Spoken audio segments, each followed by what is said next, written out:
let's go to references, table of contents. And you're almost always going to do custom table of contents because you don't want to use these preset styles set by Word. You want to be able to format the table of contents according to what the university guidelines say. So when we click on that, this menu opens and we're going to see here a preview of what the table of contents would look like. So it would show you the section heading, the chapter title. These are the different heading styles that we have over in this menu.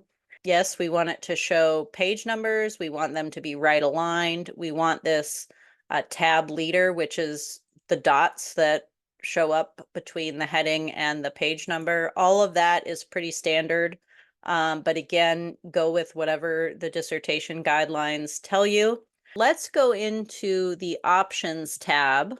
And this is where you tell Word what heading styles to include in the table of contents. So we're relying on the styles menu.